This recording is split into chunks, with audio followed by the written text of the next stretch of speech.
Good morning, ladies and gentlemen, and ladies. What's happening? Hope everybody's having a fantastic start to your day. I want to talk about a serious topic today. You know, I love talking about politics and what's going on in the world, and that is what today is about. So if that's not what you want, change the channel, because this is one of those moments I feel as though I need to speak, use a little bit of my platform. This is not a Republican speaking point. This is not a Democrat speaking point. This is a what is going on in this world, and specifically our country, from a narrative perspective. If I want to speak about truth, this one's an important one. So please, guys, like this video, share this video, do all the things with this video. So as you saw yesterday, there was protesting on college campuses. If you saw this, this is Ivy League, the highest levels of higher learning. They were telling the Jewish students to not go to class. It was dangerous.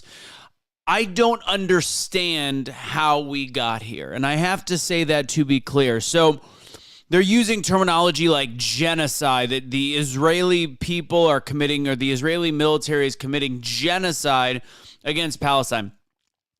I do not believe that innocent people should ever be killed. I think it's sad. But unfortunately, for those that have been raised in padded rooms their whole life, unfortunately, war can be ugly. And then when you use terminology that is uglier than the situation, like war, then all of a sudden, like genocide, then all of a sudden the narrative changes across the globe, and it emboldens terrorism, like Iran, or even like Hamas. So I'm not going to speak like I know everything going on over there, because I'm not there. I've talked to people that are on the Palestinian side, and I've talked to people that are on the Israeli side. Their stories are actually quite similar. It's sad regardless, but fact is, people don't realize that Israel gets attacked on a daily basis, on a weekly basis at least, before October 7th. And never in the history of time has there ever been a nation that has come under attack for the way they've responded to a absolute slaughter, unexpected slaughter by an opposing force like Hamas, which is the Palestinians, essentially. I know it doesn't speak for the Palestinian people. The same as what's happening with the Israeli government on the way they are attacking the people and the military in Gaza. The Palestinians, it's military and its governments. Israel's government is corrupt. Palestinians' government is a terrorist organization.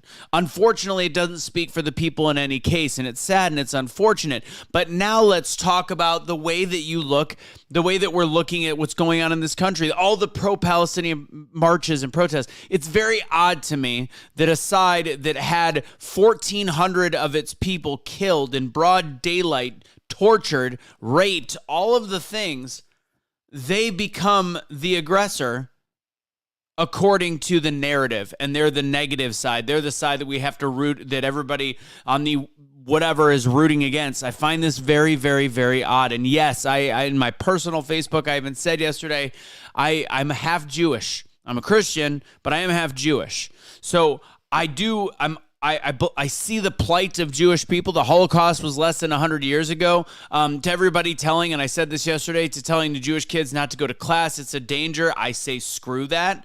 I say I'm not a person. If I were to walk in Dallas through a pro-Palestinian march yelling for the death of Jews, which is now the way that it's escalated, I can assure you, I would not be quiet. I would stand pretty proudly.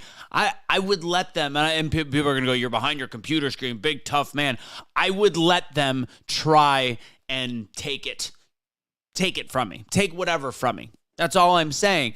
So, and I believe as though Jewish people are a strong people, and I think that the padded rooms are gone at this point. I think it's shocking when you see somebody chanting that October 7th will not happen once more, 10 times more, 20 times more, 50 times more, 10,000 times more. Yes. So they're not saying, they're literally in the middle of the street in America chanting for October 7th, which was 1,400 dead Jewish people, to then become 10,000 that. And we're saying that this isn't a hateful rhetoric or hate speech, and we're rooting for the Palestinian side. Meanwhile, now Iran is attacking Israel. I have to speak up and say this is ridiculous. This is what happens. The truth is, in my over 5 minutes, the truth is when you use verbiage like genocide, or when you start to paint a very odd picture on a group of people that has a country the size of New Jersey that is under constant attack from people like Hezbollah and Hamas and all of these terrorist organizations that are funded by Iran. Meanwhile, our own government has released almost $100 billion of sanctions towards Iran in the last couple of years during this administration, and we're all of a sudden not realizing that there is something very, very biblical and spiritual going on when people in America are literally taking over college campuses, specifically the Ivy League, to threaten and to march against Jewish people and actually having pro-Hamas chants. We've lost our minds. That's the truth. And that's what I had to get off my chest today in about 6.5 minutes. I apologize for going long. I think it's an important topic. And if you believe in what I'm saying, because trust me, I am not saying anything Republican or Democrat. I am saying that although I do believe the Israeli government is corrupt in many ways, what is happening to the narrative across the globe, and especially in the United States, is absolutely insane, and it has to stop. That's the truth. I hope you guys enjoy the rest of your day. Remember, the truth shall set you free, and don't surrender your pets. Don't be a garbage human. God bless.